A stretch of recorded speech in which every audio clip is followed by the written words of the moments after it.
Well, so I decided to make a video called "How Not to Get Yourself Killed by the Police," because I have a paralegal career as a criminal defense paralegal, subcontractor who does marketing for people who need to hire attorneys, and we do lower cost paralegal hours for the attorneys on the cases where we connect clients with the attorney.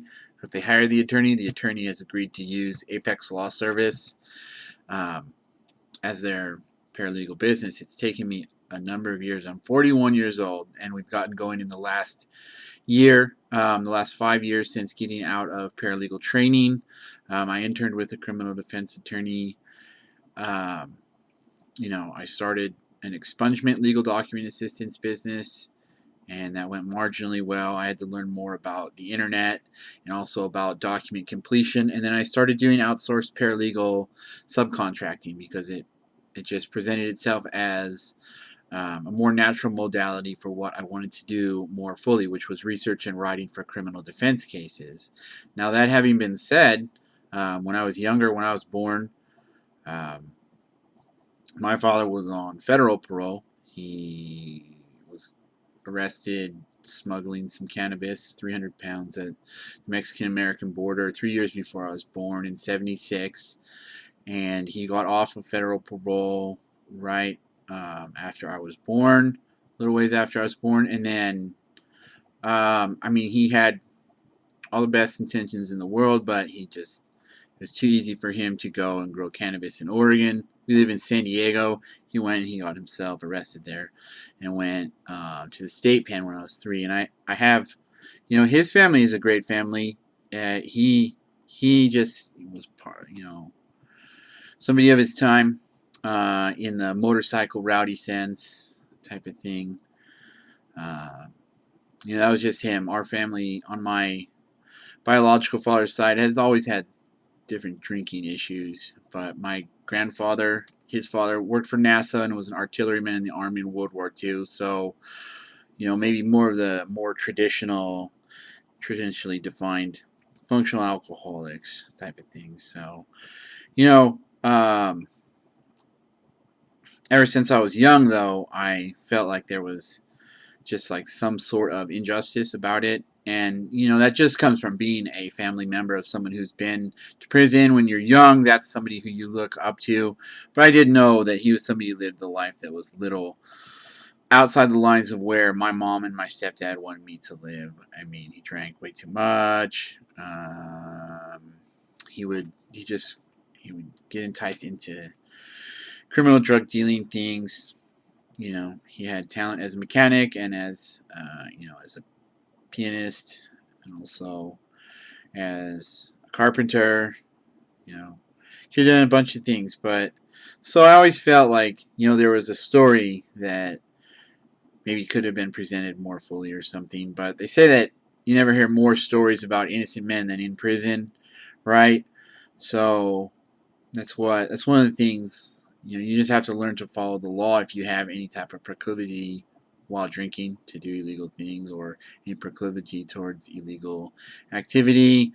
They're just things in life that fit people's personalities, and so it is what it is. The law exists because things are dangerous to other human beings. Well, um, so I have gravitated over towards criminal defense, while at the same time I don't think people should do the things that they get arrested for doing. You shouldn't get so close to the line with the DUI. You really need to reevaluate your relationship with alcohol if you're getting arrested and charged with DUI. You can say anything you want in the world about driving with a .07 blood alcohol level. Um, it's dangerous. I mean, if you crash and kill someone because you were unable to control a car just because you're at .07, it's not a right thing to do. But there's arguments that will be made, a zealous representation on behalf of a client by an attorney and their litigation team is proper professional law work. Um, but before I got into paralegal training, I had a couple of false starts in different careers as a youth minister, as a Marine, and as a real estate investor, and each time I got into a DUI situation, and it was where I thought I could drink again because I was doing something more professional, and each time it just, alcohol itself, I like it too much, so I have to stay away from it. But a couple of the times I got arrested, um, the cops had to tackle me because I'm a little bit of an athlete, not a Olympic world class athlete. I got myself into Marine Corps Officer Candidate School when I was enlisted. I didn't ship. I just only was an enlisted tank mechanic reservist. But the thing that I'd like to talk about is this thing about how to not get yourself killed by the police. I mean, it's sort of maybe in an extreme title, but a situation is a situation I caused to occur right after I finished paralegal training. This was my last little time I thought I could drink. I went up to Sacramento to apply to Lincoln Law School. I got in.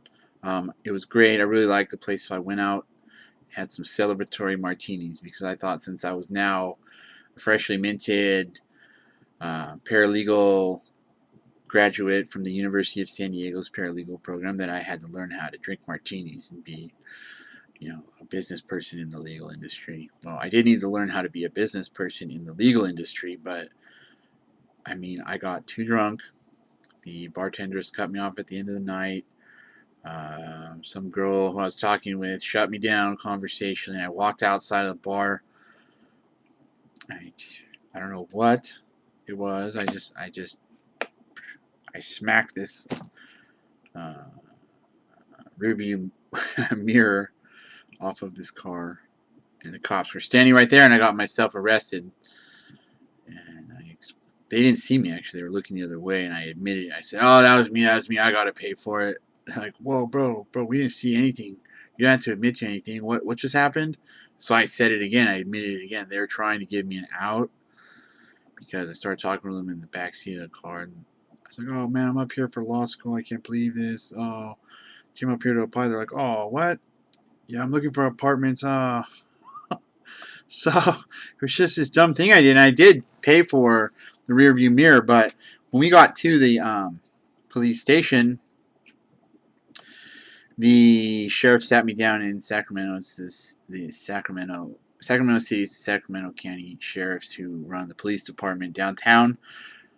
They had me sit down, and a nurse was there, and she was gonna put a needle in my arm to do a blood draw, and I just didn't want a blood draw. I said, "Hey, no, I didn't do anything dangerous. I wasn't driving. I didn't. This is vandalism at worst. I don't want a needle in my arm. It's a violation of my Fourth Amendment, right?" Well, I was too drunk, and they said, be quiet, sir," and then the needle comes closer, and I started putting up a protestation. Well, I heard a rustling behind me, and all I saw was it was a fist. It was the deputy's fist, but he had a spit bag. He was going to put a spit bag on my head. Well, I did something instantaneously. I stood up and went to hip toss him. I put my thumbs in between his arm. Boom, went to hip toss him, and I was hit by like 7 deputies inside the Sacramento police department. Basically, I feel like I could have, had I wanted to push a 42 USC 1983 constitutional tort, because under color of law I was being this. She wasn't being ordered by the sheriffs to put a needle in my arm. She's a sub-agent of the state, and I wasn't doing anything that would warrant a warrantless blood draw type of thing. I mean, arguing the nuances of Fourth Amendment on the spot isn't a thing police are used to anybody doing, even in a drunken state. It's what I say. I don't want to kneel in my arm. It's a violation of my Fourth. So, given that, I believe that I just shouldn't drink, and I did it again and drank too much, I elected not to sue, and I elected to go back to Sacramento, to Lincoln Law School, where the prosecutor who prosecuted me, Professor Steve Grippy, is also Senior Deputy District Attorney Steve Grippy, was my professor, and he's a great guy. I mean, we went over legal realism, Llewellyn, about the difference between a good man studying the law and a bad man studying the law, and what the difference between them is, and how, there isn't much difference. One, they look ostensibly on the surface level the same, but one has a motivation of trying to make sure that they uphold all their duties situationally to all people, whereas the other tries to figure out how much damage they can withstand that will come their way from all angles if they do this thing they want to do that generally people don't want them to do. So, um, when those deputies jumped on me, one was around my neck, one was squashing my skull sideways, one was like I was in an arm twist back this way, arm around my neck, face, neck squash on the cement, and then like my legs were a couple different ways. I completely evacuated my bowels. I mean, it's this whole series of things, and just sitting there, I felt like I couldn't breathe at all, and it did. I knew I just had to let go, but in trying to let go, I would tense the other arm. Like, it goes back and forth, and it's a thing where you completely inside yourself have to give up. It's like, it's not just like you can't kinetically, equationally, mechanically figure out cerebrally how to stop resisting in some of these situations, other than by, it's like a sighing of your own whole spirit. Like, you have to completely let go. And I did. I just held my breath and stood there patient until finally they started to let up. That was it. When I could breathe a little tiny bit, I mean, that little panic set in that I knew if I let it set in, it's like the type of thing is that's how you cause yourself to become a homicide bordering on police murder. And it's this thing that you have to let go in the ire of your mind, and that's what uh,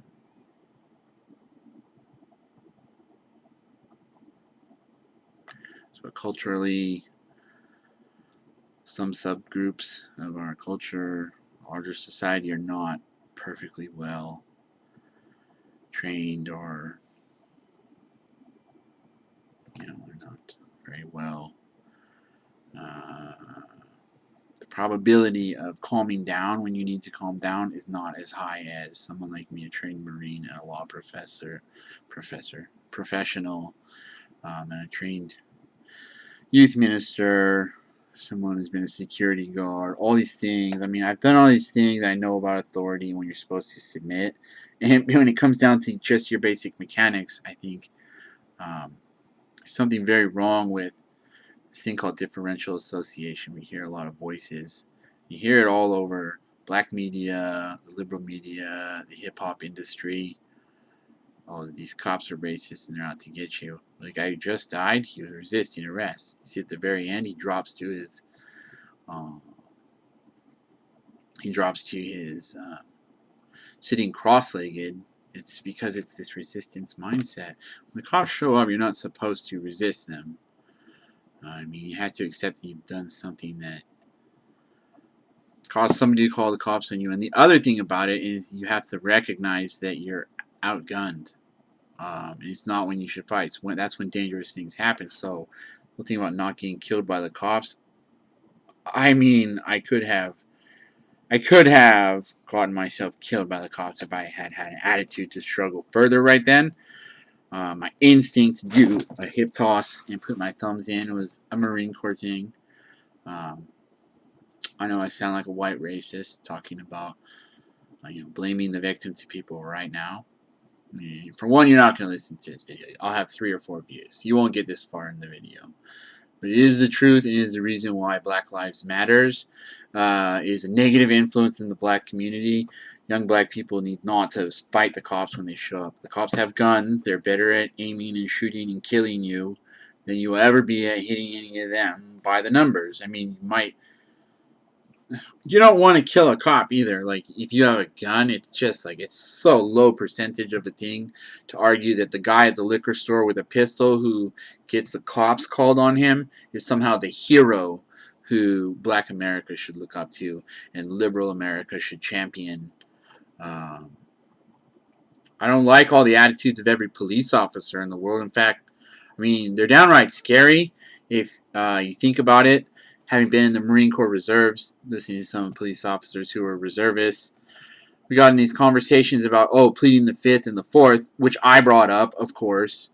I'm not a gung-ho on the jock of a cop personally, conversationally, socially, interpersonally. I'm not going to agree with you about anything, especially if I know you. We're going to get into interpersonal arguments immediately. Fucking immediately, because I say something like, oh, if you pull me over, I'd plead the. You say, oh, can we search your vehicle? I say, no, I'd like to plead the fourth. And then the cop who we're talking with, who's one of our corporals. I really look up to the guy, but I mean, it scared the hell out of me. What his response was, well, if you plead the fourth, we just look for any reason to jack you up and like actually effectuate what we feel is going to be a search that will be upheld in court. I'm like, okay, I guess. I mean, I grew up in not a hippie commune, but I grew up on the other side of Lake Hodges, which is called Del Dios when I was a kid. I mean, it wasn't a commune, but there's a lot of it wasn't the Republican National Convention going on when we were kids. It was the flip side of everything. So, I myself kind of always felt it was a little, maybe there was like some type of standard that wasn't being upheld or met by some of the adult behavior around us. But I'm not someone who is an out and out enemy of liberalism. I think what's going on now is ground level situations occur, the media picks it up because it meets a narrative, and then politicians virtue signal in their social media, and then everybody else gets irate about it, and then that irate attaches to a topic. Right now, the ire is up again about police killing an unarmed black man who resisted all of a sudden. They still have to arrest the guy and get him in the car. That's a tall guy. He drops to his knees. They have to get him into the car. That's resisting. He's resisting on the other side of the street, too. He does like a head duck. You can see the police officers' heads moving back and forth. And all of a sudden, you have a politician, the mayor of Minneapolis. This is the most over-the-top virtue signal that I've ever seen. Maybe it will keep everybody from rioting in Minneapolis. Maybe that's a good thing. Maybe that's his thought in his mind. I really think he's just one of the Trustafarians, like the rest of all of white democratism. But it's not the way to keep yourself from getting killed by the cops. It's you. If you go to regular county jail and you didn't get killed by the cops, right? Like most people don't get killed by the cops when they get arrested. The cops say this thing, the sheriffs, when you're in jail, if you complain about something, they say, if you don't like it, don't come to jail. Pisses people off. But then sometimes that's what other inmates will say to each other. You don't like it, don't come to jail, man. Change your life. And another inmate will say back, what, you're here too? You're like, yeah, well, that's why I'm going to AA right now. That's why I'm doing church right now. Like, yeah, right, you'll be drunk the day you get out. Yeah, right, that's why I'm going to a meeting when I get out. That's how jail can be. It's not all just like, oh yeah, fuck 12 and all that shit. People do actually change their lives. So, I mean, the way to not get killed by the cops is, one, don't do anything to get the cops called on you. Two, don't resist arrest. I mean, I hate that this guy just died because it's just this cultural thing where he just did he's not some heinous person who was doing this heinous thing. I don't know anything about his personal life, but what was going on was a relatively innocuous thing. I mean, they came up to a vehicle. There was 4 people there. Somebody else called cops for some reason. And there's a resistance thing there. They're carting him off. He's like, whatever. Nobody loves getting arrested. But when you drop to the ground like that, that's the thing where you go dead weight. You're forcing someone to pick you up off the ground or subdue you again. I mean, you're going to see this played out in a court case if there is a charge. I think the mayor is off base in that there needs to be either a pretrial hearing or, well, which would be a charge, but not just an information. There needs to be a grand jury. I mean, more information needs to be looked at. It's automatically being played in the media that there's no resisting arrest when there's carte blanche of resisting arrest. That's not him tripping and falling on the far side of the street where the final altercation occurs before he dies in the hospital. Sorry for his family that they have to go through this. I'm very sorry for the Minneapolis black community that they are so immature that they're rioting right now, though. I mean, I'm sorry you feel the way you feel and that that's the solution when it's not. I'm sorry you can't analyze film. I'm sorry that Colin Kaepernick, a professional NFL quarterback, gets paid millions of dollars to analyze film, can't analyze film as well as an enlisted Marine who was a high school offensive line football coach. Analyzing film, I should be a multimillionaire if analyzing film were done properly by you. Every single one of those poster boy cases of Black Lives Matters is wrong. Is carte blanche wrong for you to look at these people who are doing thuggish things and the cops are called on them and then they end up in an altercation with the police and they have a gun on them. They have multiple felony convictions. Well, okay, whatever. They're committing a felony on the scene and they flee and they have a gun on them. It's just really weird and your logic shouldn't work like that. There's no way that that is proper thinking. It's full flight from reality. It's immaturity across a subswath of the culture. I mean, it's not Black America. It's not a joke. Black people, the Key and Peele, aren't a monolith. Okay, Joe Biden should be pointed out to be a total microaggressive idiot in reverse racist sense, saying if you ain't black or if you don't vote for Joe Biden, you ain't black. Well, that's ridiculous. This isn't not about Republican and Democrat. It's about classical views of what is right and wrong. It's not. You're not supposed to resist the police. He didn't take a swing on the cops, but he resists and falls to the ground there. So, I mean, it's offensive to me that you can't analyze media as you can't analyze film as media yourselves. What, you don't have eyeballs, you can't see what happened there. You think that's just like nothing, like a 6'7", 5', 250-pound dude falling to the ground and making you carry him isn't a physical issue of resistance. It's I don't know. I think Democrat America needs to grow up, wake up, quit being manipulated by Democrat politicians and the media, and just be true to what is in your gut level of yourself. You know it's bullshit. So this might end up being something where he used excessive force at the end after that. That's not what I'm saying. I'm just saying the way this gets played in the media, the way the mayor is calling, first time ever a mayor's called for a prosecution like this. Well, because black people are throwing a temper tantrum right now in Minneapolis.